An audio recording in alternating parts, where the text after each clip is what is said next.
when Tupac got shot in Vegas, right? From your point of view, can you take me through that entire day from your point of view? Because you was the first person on the scene when Tupac got shot, and you was there when he was taking his last breaths. Okay, so just a little background. So I was a sergeant, which means I've got a group of about 12 officers that work for me, and we're assigned to the strip. Now we're a bike squad. When I say bike, I'm not talking about motorcycles. I'm talking about bicycles. So, which is actually the best way. You've probably been down to the strip. The traffic.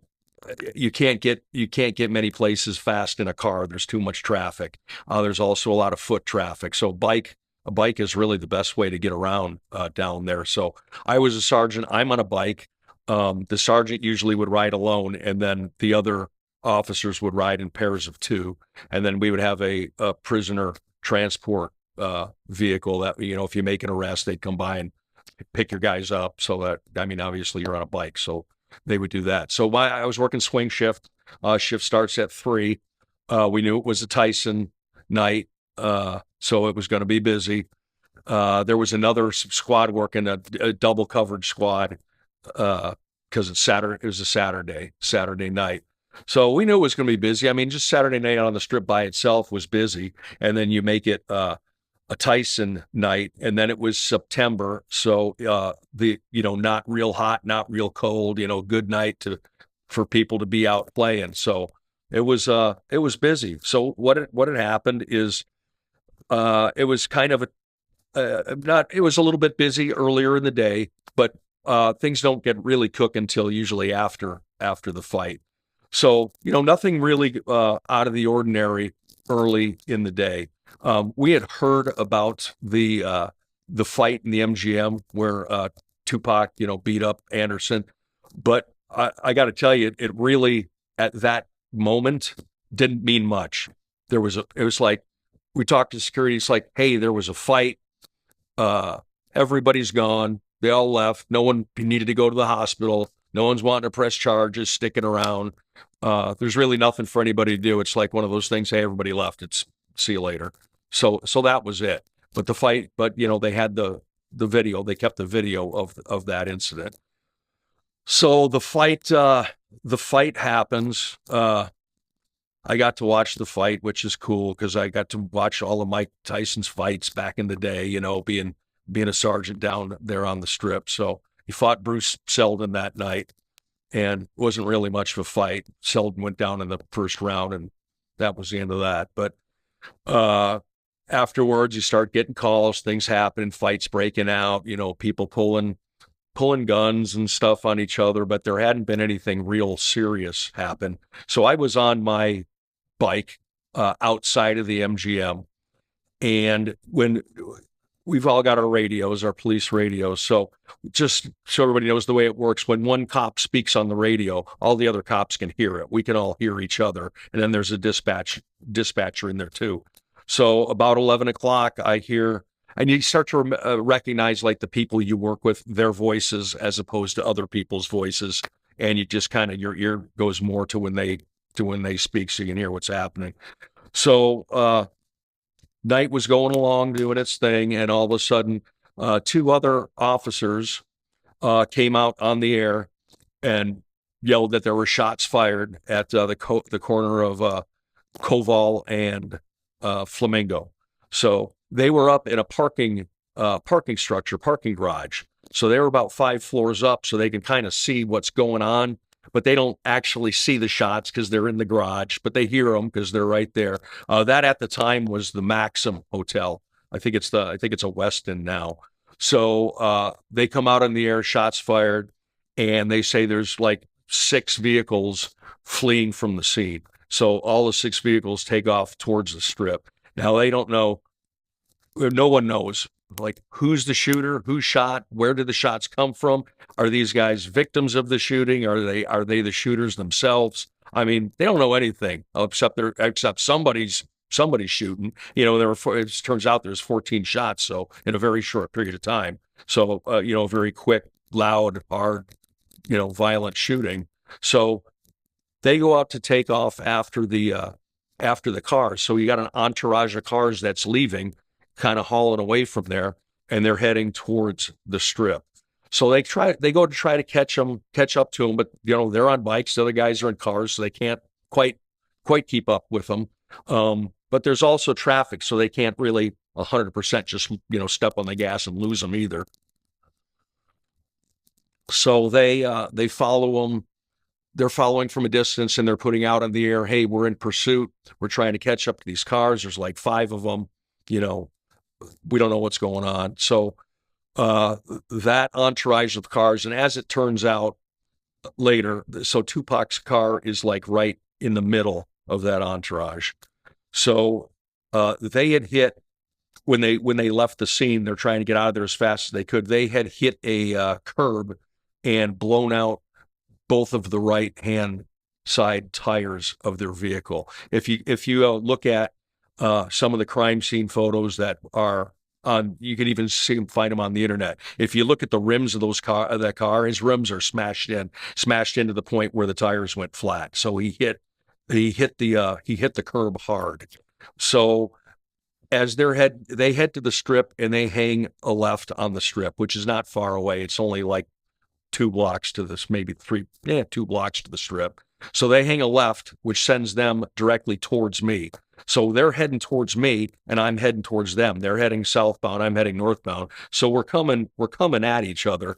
And in my mind, I was kind of thinking, how I don't know what I'm going to do. I don't know. I don't really have any way to stop these guys. They're on, they're in cars. I'm on a bike. They're already running from the police. So I don't know what's going to happen when I catch up to them, but we'll see what I can do. So when they got to Harmon, which is another street that butts up against the strip. Right now, there's like city center there. You have the Cosmo and all that. Well, that wasn't there at the time, but so right at Harmon in the strip, they go to hang a left on Harmon. The whole entourage does. Well, they're going too fast. And their tires are blown out. So when they go to hang a left in the intersection, they kind of spin out. Well, they don't kind of spin out. They spin out the intersection, lose control of the vehicle, and the whole entourage comes to a stop. Now, at the same time, I'm coming sliding in on my bike. So this isn't really something like I pulled up on. We literally run into each other. So I slide on my bike. As soon as everybody stops, their doors pop open, and you get like 8 guys all of a sudden standing there. And there's kind of like, I pulled out, I don't know what's going on. I pulled out my gun, trying to yell at everybody to get on the ground. There's kind of some compliance, but not complete compliance. It's like, I'm yelling for everybody to get down. Some guys do, some guys don't. They're kind of looking at each other. It's a tense moment right there. They're kind of looking at each other like, do we listen to this guy? Do we not listen to him? And I thought for sure it was going to be a shootout. And I was like, oh my God, I'm going to be in the middle. We're literally in the middle of the strip. And I just thought, I'm going to be in so much trouble. I'm going to be in a shootout in the middle of the Las Vegas Strip. Could this possibly happen in a worse place? You got, besides vehicle traffic everywhere, you got people on the sidewalks.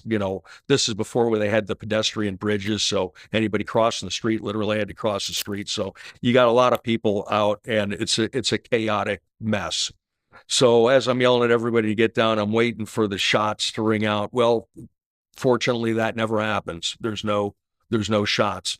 So everybody's out of the car, but I look, and there's one guy still sitting in a car. And I'm like, oh, this is probably the dude who's going to take shots at me. That's why he's sitting in the car. I can't see his hands. God knows what he's got going on in the car. I don't know. So I had my gun in my hand. I approached the car. And when I approached the car, I could see it's got bullet holes. There's the handle of the car. It's got bullet holes all around the handle, tight grouping of bullets. The passenger's window is shot and broken. And there's also bullet holes in the windshield, on the side, the right side of the windshield, but on the windshield. So it's had a lot of gunshots. So I tried to pull open the door. At first, I couldn't get it open. I think what had happened is the bullets had damaged the mechanism for the door latch. So I yanked on it a little bit, and now Suge Knight is running around. Well, Suge Knight had been shot in the head. And what had happened is his scalp was penetrated, but not his skull. So he's literally got blood flying out the side of his head, but he's running around like nothing's happening, like he's fine. Like he didn't even feel it. He don't even care. And the blood is shooting out the side of his head. So, he comes running up on me, and, I point my gun at the guy's huge. These guys like 6'7", 400. And he's huge. So I point at the gun. I'm like, hey, man, back off. So I finally, the door popped open. But what had happened was, as it turns out, it's Tupac inside. Well, he's leaning against the door. So when I pulled open the door, he kind of fell out with the door, kind of slumped out with the door as I opened it. So I grabbed him with my left hand and took him down to the pavement. I got a gun in my right hand, and Suge Knight's still running up my back, and I'm still pointing the gun at him, saying, I'm thinking, this guy, if he jumps on my back, I'm in trouble, because, he's a huge guy, and I'm already outnumbered. I mean, the whole situation is just bad, bad, bad. So, Suge is yelling at Tupac. He's yelling, Pac, Pac, and he's yelling at him. And Tupac, I can tell right away he's in bad shape. He's bleeding out of his mouth and nose. He's got multiple torso hits. There's a lot of blood. There's so much blood, I can't even tell exactly where he's hit, because there's just, he's bleeding so badly. And he's still alive, still breathing. Because some people, it sometimes comes up, well, why didn't she give him CPR? Well, because he's still breathing. You don't give a breathing guy CPR. So he's looking at Suge, and he's kind of fidgeting, and he's trying to, you can see he wants to yell back at him, but he can't quite get that breath to yell at him. And so they're looking at each other, yelling at each other. And I looked at him, and I was like, you know what? This guy's probably going to die. I could tell looking at him. It was a bad situation. So, most people who are murdered know who their murderer is. And in this case, Tupac was shot probably from 3 feet away. I mean, it's very likely he knows who shot him. So we have something in police work called a dying declaration. And that's if somebody's dying and you can have them say who did it, and they tell you, that's admissible in court. It's not hearsay, so that can be used. So I looked at him, and I'm going, man, who shot you? Who did this? What happened? And he's just kind of ignoring me. He's looking at Suge, Suge's still yelling at him. So, and Suge is definitely very concerned about Tupac at this point. It's very obvious. He's kind of panicking, really. So he runs up my back, and then I look back at him, and for the first time I see there's another bike cop, and he's literally got his hands in Suge's chest, and he's pushing him back. So I'm like, okay, thank God I'm not alone. I mean, I didn't even see the guys pull up, but so then I knew there was other cops there, or at least getting there. So Tupac's fidgeting, and I looked at him, and I said, who did this? And all of a sudden, it just in the instant snap, he went from being, trying to yell, trying to squirm, trying to get Suge's attention, to he just went totally peaceful. Like he just totally stopped. And, you could tell he reached a point where he physically gave up. He physically was like, nope, can't do it. Got to lay there. So he'd given up trying to yell back. And so I looked at him, and now he looked at me, and it's kind of the first time he's even acknowledging that I'm there. And I go, what happened, man? I go, who shot you? Who did this? And he started, he's trying to get a breath together, and he's looking at me, and I thought he's actually going to tell me.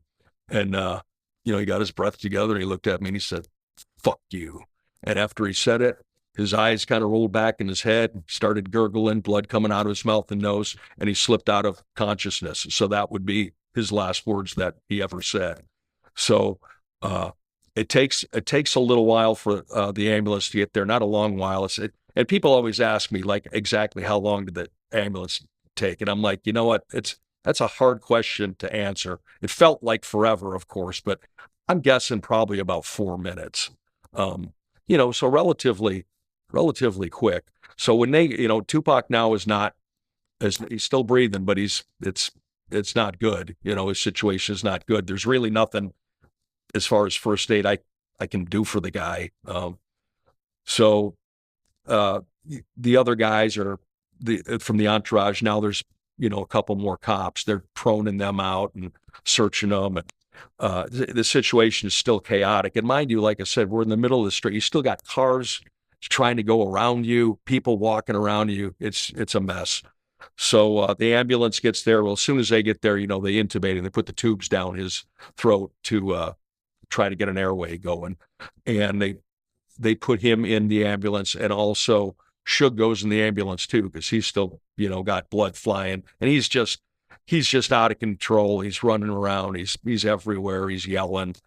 Um, so he goes in the ambulance. So I grabbed one of the guys who worked for me. I said, "Hey, jump in the ambulance with these guys just in case something is said, whatever. If nothing else, you need to be in there because Suge is out of control." So he grabs another cop. So the ambulance leaves with Suge and Tupac and two cops, and they go off to UMC, a local hospital here. That is a very state-of-the-art trauma center. So when they get there, and I later talked to some medical people involved, and they said, you know what, when he got there, he was really dead when he got to the hospital. Because they're a state-of-the-art trauma center, they got his heart going with a machine. So he's got a machine keeping his heart going, but as far as real life and brain activity and stuff, there's nothing. So, which is how he stays until his mother, days later, decides to have him removed from life support. So that's what happened at the hospital. I never went to the hospital. I was still out on the scene with all these other guys in that mess down there. So, I mean, that's pretty much how that went down. A couple of years ago, I did a show. There's you may be familiar with the guy. He goes by Idi Amin. He was in the entourage. Well, I had met him doing a show, and they told me right beforehand that he was there, and they said Idi Amin might have concerns about, he didn't like having a gun pointed at him, and didn't feel good about the situation. And I was like, well, okay, it is what it is. Let's talk. So I thought for sure when I told my story in front of him, I thought for sure he's going to say, no, that didn't happen. This didn't happen, blah, blah, blah. Because people see things differently, especially me and him being at two completely opposite ends of the spectrum. And they're being years later, stories change over the years and stuff. And I told my whole story. He never interrupted once. And when I was done, I told the story just like I told you. We looked at him, and the camera looked at him, and he goes, yeah, that's pretty much it. They're like, you don't have anything to add? And he's like, no, that was pretty much the way it happened. So I was like, oh, okay. So, I ended up getting along with the guy because, and I talked to him afterwards, and, there's no bad blood, for us at this point.